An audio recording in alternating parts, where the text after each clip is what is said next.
할렐루야. 오늘도 하나님을 예배합시다. 기도하겠습니다.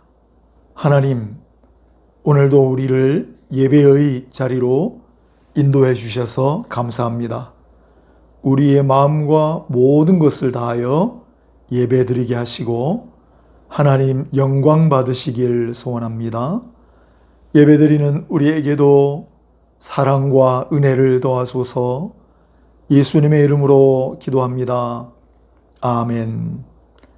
찬송가 150장 1절만 함께 부르겠습니다.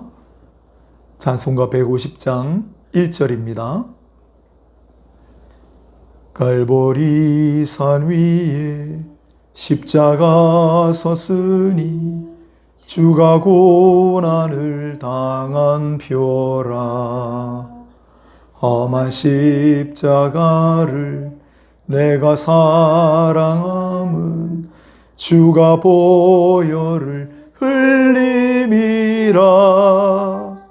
최후 승리를 얻기까지 주의 십자가 사랑하리. 빛난 멸류관 받기까지 험한 십자가 붙들겠네. 사도신경으로 신앙을 고백하겠습니다. 전능하사 천지를 만드신 하나님 아버지를 내가 믿사오며 그 외아들 우리 주 예수 그리스도를 믿사오니 이는 성령으로 잉태하사 동정녀 마리아에게 나시고 본디오 빌라도에게 고난을 받으사 십자가에 못 박혀 죽으시고 장사한 지 사흘 만에 죽은 자 가운데서 다시 살아나시며 하늘에 오르사 전능하신 하나님 우편에 앉아 계시다가 저리로서 산자와 죽은 자를 심판하러 오시리라. 성령을 믿사오며 거룩한 공회와 성도가 서로 교통하는 것과 죄를 사하여 주시는 것과 몸이 다시 사는 것과 영원히 사는 것을 믿사옵나이다. 아멘. 찬송가 399장 찬송가 399장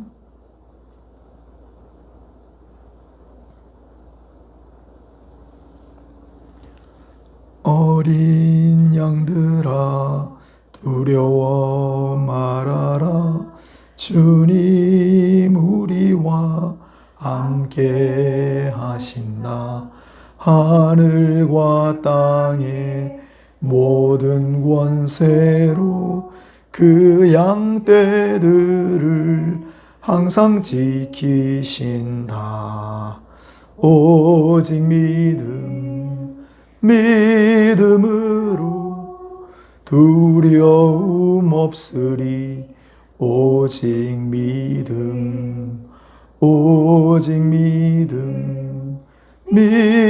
믿음으로 두려움 없으리. 오직 믿음. 어린 양들아 두려워 말아라. 주가 네 갈 길 인도하신다. 마라에 쓴 물 달게 하신 주 그 동산에서 피땀 흘리셨네. 오직 믿음으로 두려움 없으리. 오직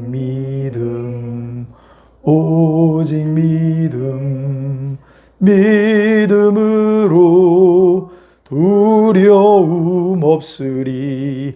오직 믿음.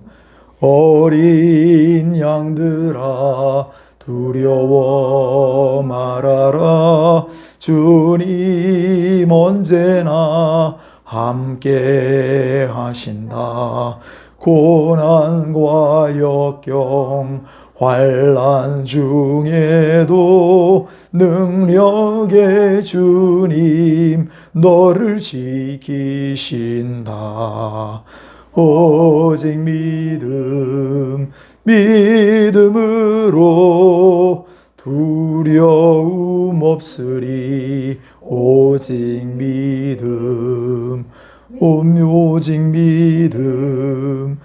믿음으로 두려움 없으리. 오직 믿음. 성시교도 교동문 84번입니다. 교동문 84번을 한 절씩 교독하겠습니다. 믿음은 바라는 것들의 실상이요 보이지 않는 것들의 증거니 선진들이 이로써 증거를 얻었느니라. 믿음으로 모든 세계가 하나님의 말씀으로 지어진 줄을 우리가 아나니 보이는 것은 나타난 것으로 말미암아 된 것이 아니니라. 믿음으로 아벨은 가인보다 더 나은 제사를 하나님께 드림으로 의로운 자라 하시는 증거를 얻었으니 하나님이 그 예물에 대하여 증언하심이라. 그가 죽었으나 그 믿음으로써 지금도 말하느니라. 믿음으로 에녹은 죽음을 보지 않고 옮겨졌으니 하나님이 그를 옮기심으로 다시 보이지 아니하였느니라. 그가 옮겨지기 전에 하나님을 기쁘시게 하는 자라 하는 증거를 받았느니라.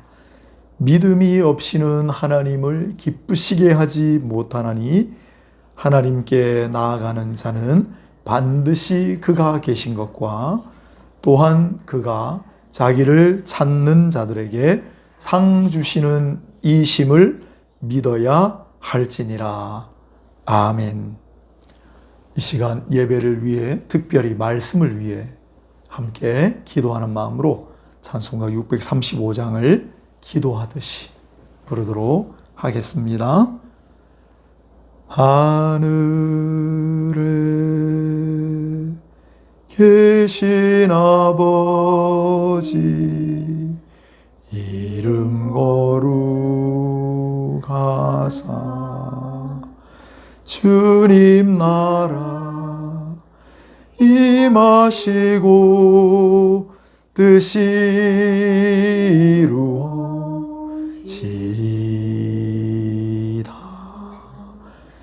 일용할 양식 주시고 우리들의 근죄 다 용서하옵시고 또 시험에 들게 마시고 악에서 구원하소서. 대개 주의 나라 주의 권세 주의 영광 영원히 아멘.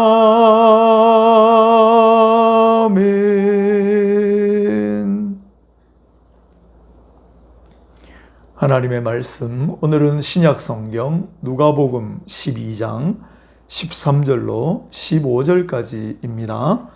누가복음 12장 13절로 15절까지의 하나님의 말씀입니다. 무리 중에 한 사람이 이르되 선생님 내 형을 명하여 유산을 나와 나누게 하소서 하니 이르시되 이 사람아 누가 나를 너희의 재판장이나 물건 나누는 자로 세웠느냐 하시고 그들에게 이르시되 삼가 모든 탐심을 물리치라. 사람의 생명이 그 소유의 넉넉한 데 있지 아니하니라. 아멘. 오늘 누가복음 12장 13절로 15절을 중심으로 사람은 무엇으로 사는가? 사람은 무엇으로 사는가? 제목의 강론을 말씀드리겠습니다. 사람은 무엇으로 사는가? 이 제목은 유명한 러시아의 소설가 톨스토이의 작품명이기도 합니다. 1885년 톨스토이가 정신적인 방황에서 돌아와 종교적으로 각성한 후에 지은 소설 제목이었습니다. 짧은 단편인데 그렇다면 톨스토이가 이 책에서 제기한 사람은 무엇으로 사는가에 대한 대답은 무엇이었을까요? 바로 사랑이었습니다. 그렇습니다. 절대적으로 맞는 말이죠. 하지만 저는 오늘 조금 다른 측면의 이야기를 하고자 합니다. 사람은 무엇으로 사는가? 적어도 이것을 위해서 살아서는 안 된다라고 하는 예수님의 말씀을 중심으로 이야기를 전개하고자 합니다. 누가복음 9장 51절부터 단락이 시작이 되기 때문에 보아야 합니다. 예수께서 승천하실 기약이 차감해 예루살렘을 향하여 올라가시기로 굳게 결심하시고 이렇게 되어 있습니다. 마지막 초막절, 가을 절기를 앞두고 예루살렘으로 가고자 하는 그러한 시점이 되겠습니다. 조금 지나서 누가복음 10장 38절을 보면 마르다와 마리아 집을 방문하는 기록이 있습니다. 나중에 죽은 지 나흘 되는 그랬다가 살아나는 나사로라고 하는 사람의 누이들이죠. 이들은 어디 살았냐면 예루살렘 인근에 있는 베다니라고 하는 마을에 살았습니다. 그러니 예수님께서 예루살렘 다 오셨다는 거 알 수 있죠? 그리고 오늘 누가복음 12장 1절이 어떻게 시작하는지 보면 그동안에 무리 수만 명이 모여 서로 밟힐 만큼 되었더니 라고 했는데 예수님을 보러 예수님의 말씀을 들으러 수만 명이 모였다고 했는데 그렇게 많은 사람들이 모일 수 있는 장소라면 예루살렘 인근에 있는 유대 광야의 구릉지대 어디쯤이라고 추정할 수 있겠습니다. 자, 그렇게 모인 수만 명의 무리 중에 한 사람이 예수님께 와서 질문을 하는 장면입니다. 질문이라기보다 요청을 하는 장면입니다. 선생님, 내 형을 명하여 유산을 나와 나누게 해 주십시오. 이 말을 들으면 형은 유산을 독차지한 나쁜 사람이고 동생은 억울하게 자기 몫을 빼앗긴 불쌍한 사람 같습니다. 하지만 이런 경우 또 형에게 물어보면 말이 또 다릅니다. 사람마다 입장이 다 있습니다. 의견의 대립이 있을 경우에는 반드시 양 당사자의 말을 다 들어보아야 합니다. 예수님께서도 신중한 태도를 취하시고 그 다음 구절에 이렇게 말씀하세요. 이 사람아, 누가 나를 너희의 재판장이나 물건 나누는 자로 세웠느냐? 예수님은 다 알고 계시죠. 전능하신 분이니까. 그런데도 이런 말씀을 하시는 걸 보면 이 동생에게 무언가 문제가 있다는 느낌을 받습니다. 무슨 문제였을까요? 바로 이어지는 말씀에 보면 한 단어, 탐심입니다. 더 많은 유산을 욕심내는 마음입니다. 안 그런 사람이 어디 있습니까? 반문하는 분들이 계실지 모르겠습니다만 있습니다. 캐나다에 한 100여 년 전에 벤팅이라고 하는 의사가 있었습니다. 1922년 이제 막 30을 넘은 나이에 그는 무언가를 발견합니다. 인슐린이었습니다. 당뇨병의 원인이자 치료약이죠. 그때까지만 해도 당뇨병은 원인도 알지 못하고 치료 방법도 없어서 당뇨병 진단을 받으면 사형 선고나 다름없었습니다. 그런데 드디어 치료법이 나왔습니다. 인슐린을 만들게 된 거죠. 제약회사들이 돈다발을 들고 벌떼처럼 달려들었습니다. 엄청난 돈을 제시하면서 제발 우리에게 특허를 팔아달라고 했습니다. 그런데 벤팅은 단돈 1달러, 정확하게는 1달러 50센트를 상징적으로 받고 자기가 졸업한 토론토 대학에 이 기술을 넘겼습니다. 인슐린은 제 것이 아닙니다.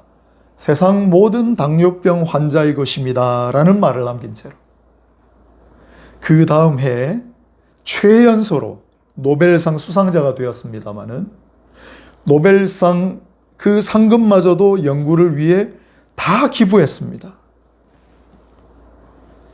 1941년 2차 대전이 발발했는데 이때 벤팅은 이미 나이가 50이었는데 굳이 안 가도 되는데 의료 지원을 위해 나섰다가 비행기 사고로 사망합니다. 어떻습니까? 이분은 도대체 왜 이렇게 살았을까요?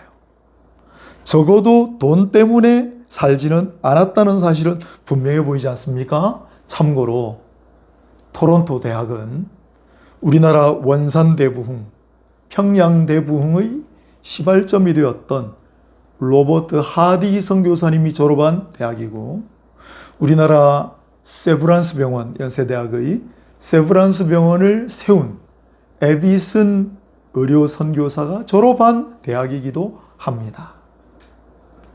이분들은 무엇으로 살았습니까? 예수님은 그 사람에게뿐만 아니라 모여있는 모든 사람들에게 이런 말씀을 이어서 들려주셨습니다. 15절이에요. 삼가 모든 탐심을 물리치라. 사람의 생명이 그 소유의 넉넉한 데 있지 아니하니라. 탐심은 탐내는 마음 아닙니까? 더 많이 가지고 싶어하는 마음이란 뜻입니다. 이미 있는데 모자라지도 않는데 그럼에도 불구하고 더 가지고 싶은 욕심입니다. 코미디언들은 이미 웃기는 사람들인데 남들을 더 웃기고 싶은 욕심이 있지요. 가수도 지금도 다 잘 부르는데 더 노래를 잘하고 싶은 욕심이 있겠지요. 하지만 예수님께서 말씀하신 탐심은 바로 뒤에 나오는 소유와 관련이 있지요. 즉, 더 많은 돈, 더 많은 재산, 더 좋은 차, 더 비싼 집을 가지고자 하는 마음이라는 뜻입니다. 예수님은 그런 욕심을 물리치라고 하십니다. 점잖게 말씀하셨습니다마는 훗날 사도들을 통해서는 더 강력한 말씀들을 주셨습니다.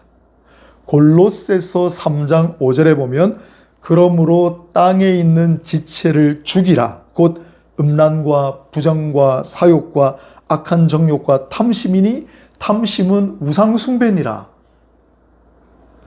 탐심은 우상숭배라고 얘기해요. 그게 땅에 있는 지체인데 그런 것들을 죽이라고 얘기해요. 탐심을 물리치라고 예수님 말씀하셨지만 훗날 사도를 통해서는 탐심을 죽이라라고 강하게 말씀해 주셨습니다.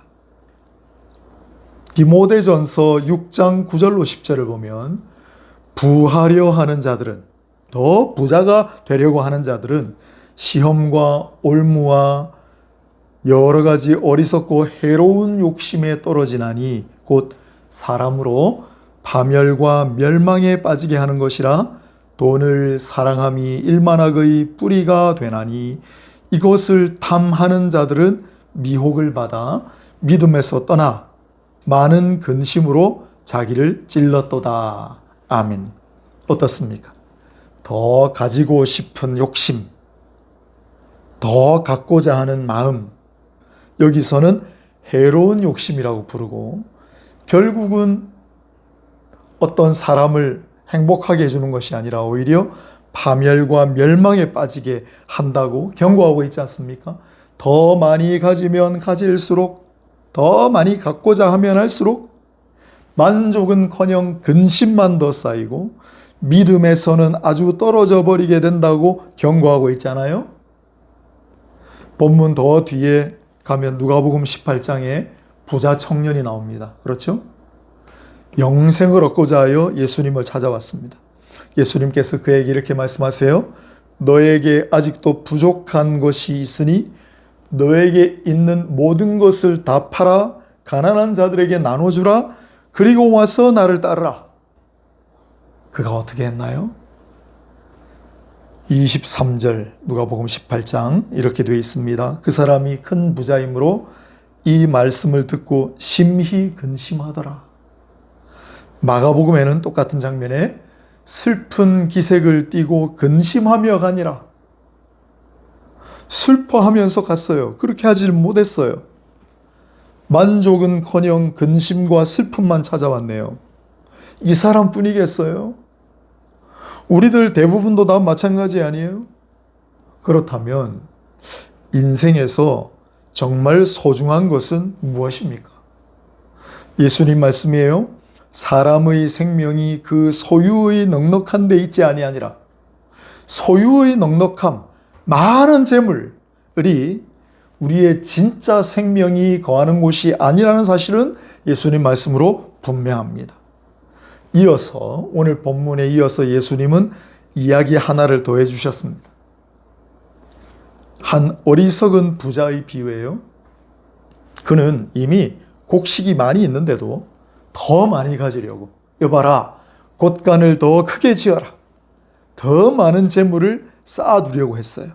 그리고는 내 영혼아 이제 와서 평안히 쉬고 먹고 마시며 즐거워하자 하는데, 하나님께서 그에게 이렇게 말씀하세요. 어리석은 자야, 오늘 밤 네 영혼을 취하리라. 이렇게 말씀하신다면 무슨 소용이 있겠는가? 그렇죠? 그렇게 많이 쌓아놓은 그거 하나도 못 쓰고 그냥 가는 거 아니에요, 그날 밤에. 그러면서 이렇게 말씀하셨습니다. 자기를 위하여 재물을 쌓아두고 하나님께 대하여 부요하지 못한 자가 이와 같으니라. 자기 자신을 위하여 재물을 악착같이 쌓아두면서 하나님을 대하여는 부요하지 못한 자, 자기는 부자인지 몰라도 하나님을 대해서는 가난한 자, 이게 바로 어리석은 부자 같은 인생이라는 거예요. 어떤 경우가 그럴까요? 잠언 19장 17절 유명한 구절이 나오죠. 가난한 사람에게 은혜를 베푸는 것은 주님께 구워 드리는 것이니 주님께서 그 선행을 넉넉하게 갚아 주시리라. 가난한 자에게 은혜를 베푸는 자가 바로 하나님 앞에 부요하게 되는 자예요. 그렇지 않고 남들에게는 베풀지도 않으면서 자기 곳간만 채우고 자기 욕심만 잔뜩 쌓는 자는 자신은 부요할지 모르나 하나님을 대해서는 가난한 자예요. 누가복음 14장 13절로 14절 조금 뒤에 본문에 보면 잔치를 베풀거든 차라리 가난한 자들과 몸 불편한 자들과 저는 자들과 맹인들을 청하라. 그리하면 그들이 갚을 것이 없으므로 네게 복이 되리니 이는 의인들의 부활 시에 네가 갚음을 받겠음이라. 아멘. 가난한 자들, 몸이 불편한 자들, 특별히 이 본문에는 장애인들, 그런 자들에게 은혜를 베풀면 하나님 앞에 상급을 쌓는 거예요. 요즘 말로 하면 하나님 앞에 마일리지를 쌓는 거예요. 하나님 앞에 부요하게 되는 거예요. 1955년 조너스 소크라고 하는 박사가 있었습니다. 그는 세계 최초로 안전하고 효과적인 소아마비 백신을 개발하는 데 성공했어요. 그 전만 해도 소아마비에 감염이 돼서 소아마비 걸린 아이들이 정말 많았습니다. 그런데 이 조나스 소크 박사가 소아마비 백신을 개발하면서 낳자마자 이제 소아마비 백신 다 맞잖아요. 없잖아요, 이제 거의. 그 특허를 등록만 하면 막대한 부를 얻을 수 있었는데 그는 전 세계에 자기가 발견한 이 기술을 무상으로 공개해버리고 말았습니다. 사람들이 왜 그러냐고 물었습니다. 특허권자가 따로 있지요. 박사님은 등록 안 했지만 혹시 뭐 가족이나 특허권자를 따로 지정해 놓으신 거 아니에요? 진짜 특허권자가 누굽니까? 신문기자들이 물었어요. 그때 이렇게 유명한 말을 남겼습니다. 특허권자 같은 건 없습니다. 태양에도 특허를 낼 겁니까? 참고로 조나스 소크 박사, 조나스라고 하는 이름은 성경의 요나에서 따온 이름입니다. 이런 분들이 존재했어요. 옛날 이야기라고요? 옛날 사람들 순수했어요? 아니요. 최근에도 이런 일이 있었습니다. 우리 코로나로 시달릴 때, 이 코로나 언제 백신이 개발되나 모두 다 눈이 빠지게 기다릴 때 2021년 피터 호테스라는 분하고 마리아 보타치가 코로나 백신을 개발했어요. 그런데 특허를 아예 등록하지 않고 특히 저소득 국가에는 무상으로 기술을 이전해 주었습니다. 그러면서 이분들이 뭐라 했는 줄 알아요? 우리는 돈을 원하지 않습니다. 돈을 안 좋아하는 사람이 있나요? 이거 특허 등록만 하면 정말 엄청난 부자, 자자손손이 먹고도 남을 정도의 부자가 될 텐데, 우리는 백신 불평등을 해소하고 전 세계적인 팬데믹 전염병을 끝내는 것이 유일한 목표입니다. 라고 말했습니다. 누군가 당신들 왜 그럽니까? 라고 물으니 우리의 영웅 조너스 소크 박사를 기억하며 그랬다고 그랬습니다. 조너스 소크 박사 누굽니까? 소아마비 백신을 개발한 사람이잖아요. 하지만 진짜 영웅은 따로 있는 거 아세요? 여러분, 바로 이 코로나 백신을 개발한 분도 조나스 소크 박사도 그 앞에 인슐린을 발견한 벤팅 박사도 다 누구를 보며 우리의 진정한 영웅이신 예수 그리스도를 바라보며 그분을 조금이라도 본받고자 그렇게 한 거 아니에요. 돈 싫어하는 사람이 누가 있습니까? 엄청나게 많은 재산을 가지고 좋은 일에 얼마나 많이 쓸 수 있어요. 그렇지만 다른 이들의 생명을 위하여, 인류 전체를 위해 돈 있는 사람만 주사를 맞고 돈 없는 사람은 주사 못 맞아서 죽어가는 일이 없도록. 여러분, 사람은 무엇으로 살아갑니까? 자신을 위해서는 아무것도 가지지 않은 채, 동전 한 입 가지지 않은 채, 오직 인류를 위해서 목숨까지도 다 주셨던 바로 그분, 우리 인류의 진정한 영웅 예수 그리스도.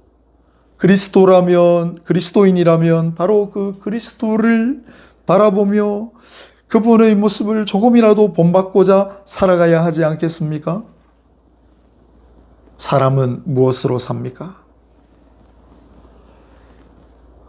이제 제가 종전교회를 사임하고 이렇게 온라인으로 설교를 한 지 6개월이 지났습니다. 상반기가 지나고 이제 하반기 한 달이 되는데요. 최근에 어떤 목사님을 만났는데 그런 말씀을 하세요.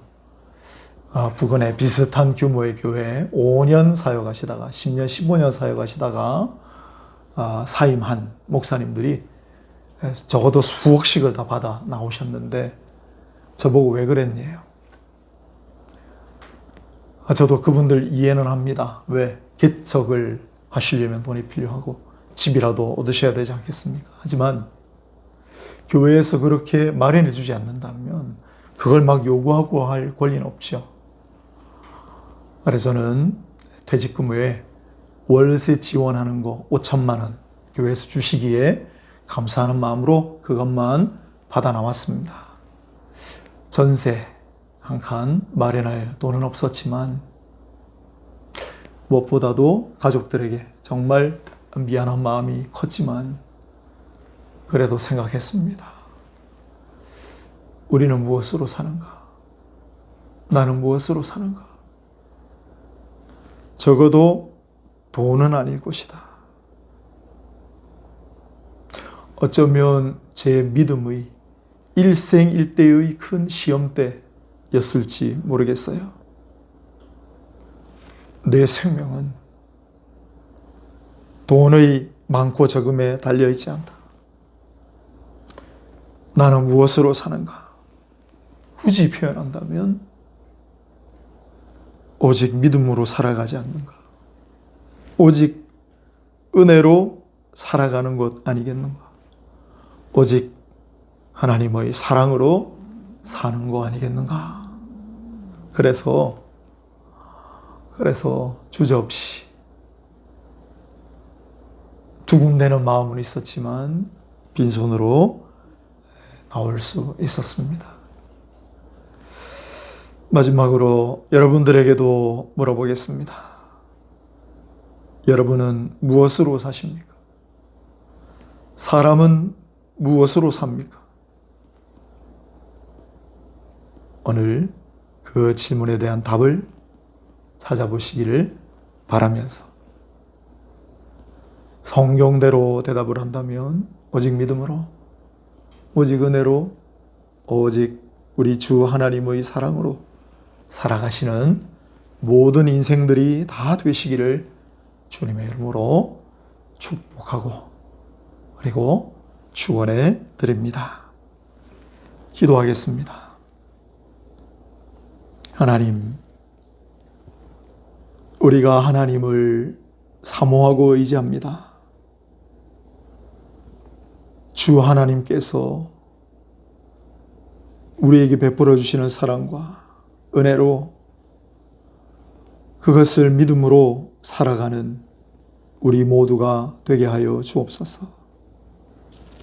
이 말씀을 우리 인생 끝나는 순간까지 잊지 않게 하시고 늘 힘이 들 때 어찌할 바를 알지 못하는 순간을 만날 때에도 이 말씀을 끄집어내어 이 말씀을 붙들고 의지하며 살아내게 하옵소서.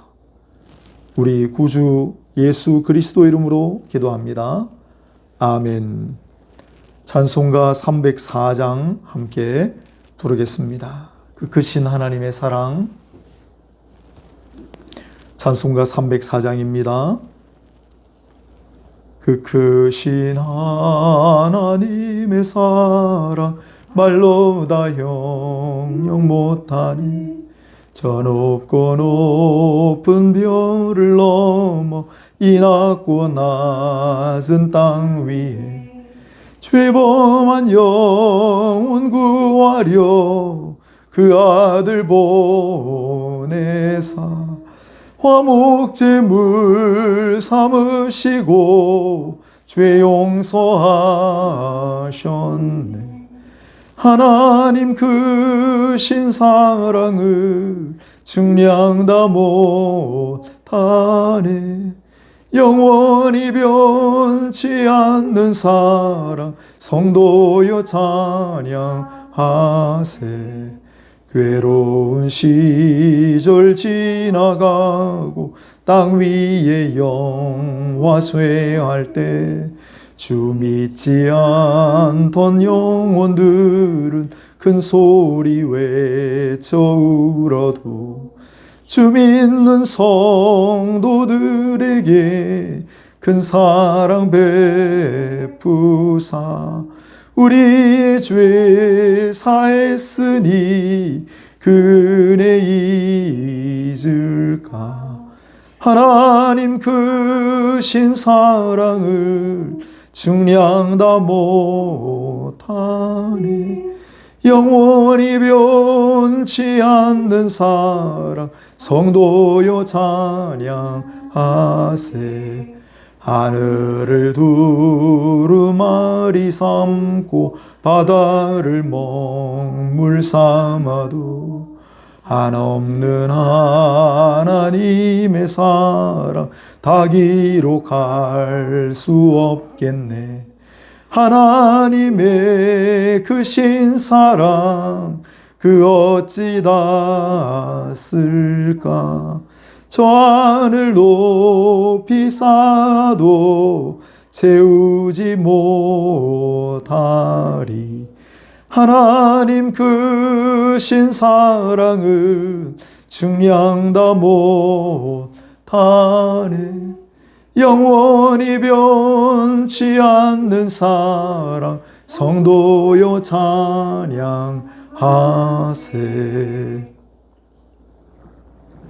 광고하겠습니다. 5월 한자리 모임은 오늘이 아니고 다음 주일 5월 31일 오후 3시에 프라미슬랜드에서 모입니다. 착오 없으시기 바랍니다.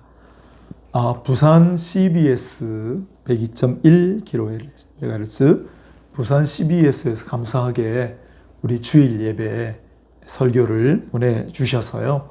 매주 아마 수요일 11시 반에 나올 텐데 그래서 너무 감사합니다. 시간 되시는 분들은 들어보시고요. 그래 너무 고마워서 안 그래도 된다고 하셨는데 부산 CBS 매달 10만 원 제가 후원하기로 하였습니다. 6월 3일은 지방선거일입니다. 민주시민으로서 권리를 행사하시기 바랍니다. 이제 우리 함께 기도하고 마치도록 하겠습니다. 오늘 말씀을 되새기면서 어려운 일이 있으십니까? 여러 가지로 아프고 또 근심하는 일이 있습니까? 오늘 우리는 무엇으로 삽니까? 말씀을 붙들고 의지하며 기도하시길 바랍니다. 하나님은 우리의 기도, 신락 같은 음성도 외면하지 않고 들으신다고 했습니다. 하나님, 나의 간구하는 소원을 들어주소서. 기도하시기 바랍니다. 전쟁이 처처에 있습니다. 하나님, 평화를 위한 기도를 드립니다. 또한 기도하시고 이 땅 가운데도 많은 슬퍼하는 사람들이 있습니다. 하나님, 아픈 상처들을 위로하시고 어루만져 주옵소서. 또 우리 자신을 위해, 가족을 위해, 교우들을 위해 기도합시다. 함께 기도하겠습니다. 거룩하시고 자비로우신 하나님, 우리의 기도를 들어주시옵소서.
남은 시간도 계속해서 기도하시기를 바라며 기도하겠습니다. 하나님, 붙들 것이라고는 주의 옷자락밖에 없는 자들이 하나님을 간절히 구할 때 외면하지 마시고 귀 기울이셔서 하나님의 뜻대로 응답해 주시기를 소원합니다. 하나님의 은혜로 이루어 주시기를 소원합니다. 우리의 간구하는 사연에 귀 기울이시고 하나님의 방식대로 해결해 주시기를 소원합니다. 우리 주 예수 그리스도 이름으로 기도 올리옵나이다. 아멘. 이제는 주 예수 그리스도의 은혜와 하나님 아버지의 극진하신 사랑과 보혜사 성령님의 위로교통 감동 감화하심이 오늘 사람은 무엇으로 사는가 말씀 앞에 고개 숙인 모든 이들의 머리 위에, 그들의 가정 위에, 모든 교우들 머리 위에, 함께 예배에 참여한 모든 자들 위에 지금부터 영원까지 항상 함께 있을지어다. 아멘.